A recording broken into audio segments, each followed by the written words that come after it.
Salve minha gente, sejam bem-vindos! Segundo livro de Samuel, capítulo 14. Reconciliação precária. Joabe, filho de Sárvia, percebeu que o rei estava contra Absalão. Então Joabe mandou buscar em Técoa uma mulher esperta e lhe disse: faça o seguinte, finja que está de luto, coloque roupa de luto e não se perfume, como se fosse uma mulher que há muito tempo está de luto por um morto. Vá à casa do rei e diga o seguinte. E Joabe falou tudo o que ela devia dizer. A mulher de Teco apresentou-se ao rei, caiu com o rosto por terra e disse: Salve, meu rei! O rei perguntou: O que você tem? A mulher respondeu: Ai de mim! Sou viúva, meu marido morreu e me deixou com 2 filhos. Eles brigaram no campo e não havia ninguém para os apartar. Um feriu o outro e o matou. Então todo o clã se colocou contra mim e disse: Entregue-nos o fratricida para que o matemos, como preço da vida do irmão que ele matou, e assim acabaremos com o herdeiro. Desse modo eles vão apagar a brasa que me resta e não deixarão que meu marido tenha nem nome nem descendência sobre a terra. O rei disse à mulher: Vá para casa que eu me encarrego do seu problema. A mulher de Tecoa disse ao rei: Senhor meu rei, que a responsabilidade caia sobre mim e minha família. O rei e seu trono estão inocentes. O rei respondeu: Se alguém ameaçar você, traga-o até mim, e ele nunca mais a molestará. A mulher disse: Ó rei, lembre-se de Javé, seu Deus, a fim de que o vingador do sangue não aumente a desgraça, acabando com meu filho. Então o rei disse: Pela vida de Javé, nem mesmo um fio de cabelo da cabeça de seu filho cairá no chão. A mulher acrescentou: Posso dizer mais uma coisa ao senhor, meu rei? O rei respondeu: Fale. Então a mulher disse: Por que o senhor pensa assim contra o povo de Deus? Pronunciando essa sentença, o rei se condenou a si próprio, porque o rei não deixa voltar aquele que havia exilado. Nós devemos morrer, e com a água derramada no chão não pode ser mais recolhida. Deus também não dará a vida a um cadáver. Que o rei faça voltar o exilado para que ele não continue longe. Se eu vim contar isso ao rei meu senhor, foi porque alguns me amedrontaram e sua serva pensou: Vou falar com o rei, e quem sabe ele atenda o pedido de sua serva. Porque o rei atenderá sua serva e a livrará das mãos daqueles que me tentam tirar, a mim e a meu filho, a herança de Deus. Sua serva pensou: A palavra do Senhor meu rei vai me trazer alívio, porque o rei é como enviado de Deus que sabe distinguir o bem e o mal. Que Javé seu Deus esteja com o Senhor. Então o rei disse à mulher: Não me esconda nada do que vou perguntar a você. A mulher respondeu: Fale, senhor meu rei. O rei perguntou: A mão de Joabe não está atrás de tudo isso que você veio me contar? A mulher respondeu: Pela sua vida, senhor meu rei, a sua pergunta acertou o alvo. Foi o servo Joabe quem me mandou e colocou na minha boca todas as palavras que eu lhe disse. Ele imaginou isso, para não apresentar o assunto diretamente. Mas o meu senhor tem a sabedoria de um enviado de Deus e sabe tudo o que se passa na terra. Então o rei disse a Joabe: Pois bem, eu já dei a minha palavra. Vá e traga de volta o jovem Absalão. Joabe caiu com o rosto por terra, prostrou-se, abençoou o rei e disse: Hoje o servo sabe que o Senhor está bem disposto comigo, pois atendeu o meu pedido. Depois Joabe partiu, foi a Gessur e trouxe Absalão de volta para Jerusalém. O rei, porém, ordenou que ele vá para casa, porque eu não quero recebê-lo. E Absalão se retirou para sua casa e não foi recebido pelo rei. Em todo Israel não havia homem que fosse elogiado por sua beleza como Absalão, da planta dos pés ao alto da cabeça. Ele era sem defeito. Ele costumava cortar o cabelo no fim de cada ano, porque pesava muito. Quando ele o cortava, o cabelo pesava mais de 2 quilos, conforme o peso padrão do rei. Absalão tinha 3 filhos e uma filha chamada Tamar. Era uma linda mulher. Absalão ficou 2 anos em Jerusalém sem ser recebido pelo rei. Então Absalão mandou chamar Joabe para que servisse de intermediário entre ele e o rei. Mas Joabe não aceitou. Chamou-o pela segunda vez e Joabe recusou de novo. Absalão então disse aos servos: Vejam, o campo de Joabe é vizinho do meu e tem uma plantação de cevada. Ponham fogo na plantação. Os servos de Absalão foram e incendiaram a plantação. Joabe procurou Absalão na sua casa e lhe perguntou: Por que seus servos puseram fogo no meu campo? Absalão respondeu: Mandei chamar você para servir de intermediário e levar ao rei esta mensagem. Para que voltei de Gessur? Lá eu estava melhor. Agora quero ser recebido pelo rei. Sou culpado que ele me condene à morte.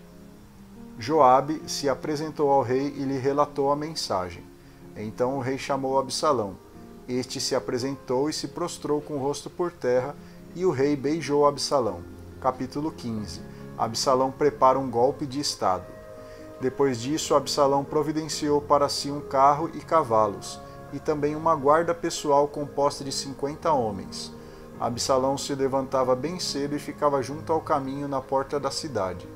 Para toda pessoa que tinha um processo e ia para ser julgada pelo rei, Absalão perguntava: De que cidade você é? Ela respondia: Seu servo pertence a uma das tribos de Israel. Então Absalão lhe dizia: Veja, a sua causa é boa e simples, mas não há ninguém da parte do rei que queira ouvi-la. E continuava: Se eu fosse constituído juiz em Israel, eu julgaria com justiça toda pessoa que tivesse algum processo. E quando alguém se aproximava para prostrar-se diante dele, Absalão estendia a mão, o erguia e o beijava. Ele fazia a mesma coisa com todos os israelitas que iam para ser julgados pelo rei. Desse modo, Absalão cativava os israelitas. Passados 4 anos, Absalão disse ao rei: Deixe-me ir a Hebrom, cumprir uma promessa que fiz a Javé, pois quando eu estava em Gessur de Arã, fiz uma promessa. Se Javé me fizer voltar para Jerusalém, oferecerei sacrifícios a Javé em Hebrom. O rei respondeu: Vá em paz. E Absalão partiu para Hebrom.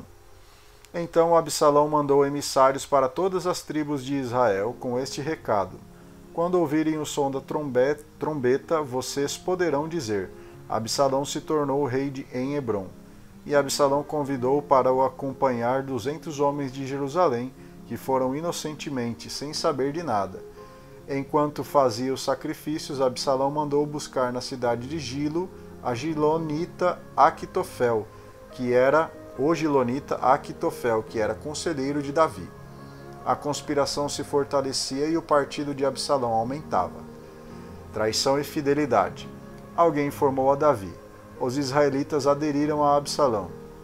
Então Davi disse a todos os ministros que estavam com ele em Jerusalém: Vamos fugir, caso contrário não escaparemos de Absalão.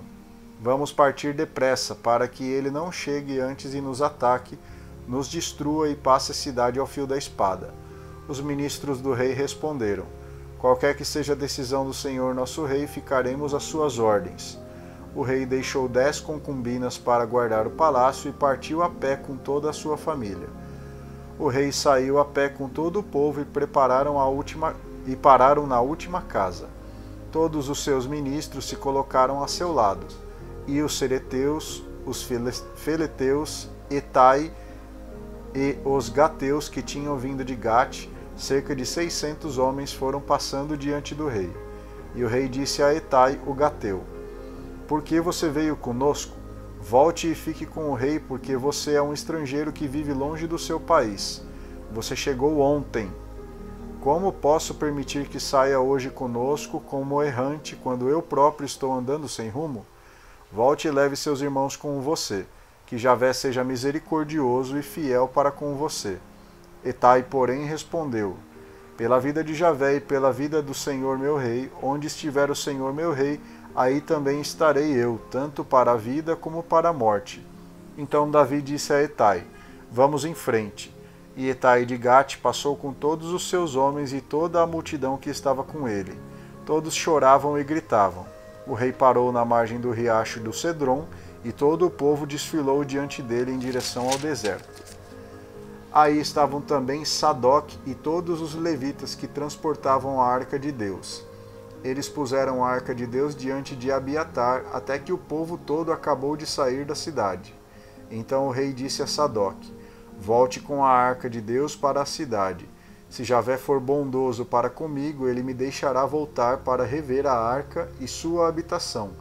Mas se ele me disser que não gosta de mim, aqui estou. Que ele faça de mim o que quiser.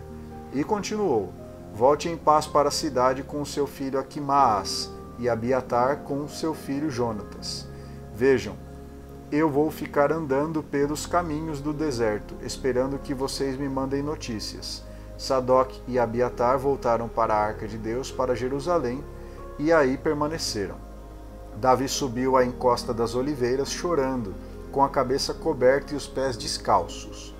Todo o povo que o acompanhava ia de cabeça coberta e chorando, e disseram a Davi: Aquitofel se uniu à conspiração de Absalão.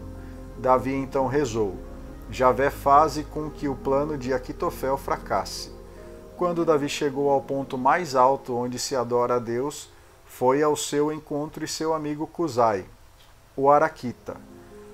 Quando chegou com as tropas rasgadas e a cabeça coberta de pó, Davi lhe disse: ficando comigo você será um peso para mim, mas você pode fazer com que o plano de Aquitofel fracasse se voltar para a cidade e disser a Absalão: Senhor meu rei, eu sou o seu servo.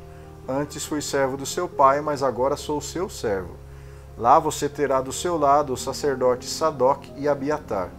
Tudo o que você ouvir no palácio, conte a eles. Aí estarão também os 2 filhos deles, Aquimaas, filho de Sadoc, e Jonatas, filho de Abiatar. Por meio deles você me comunicarão tudo o que observarem. Cusai, amigo de Davi, foi para a cidade e Absalão entrou em Jerusalém.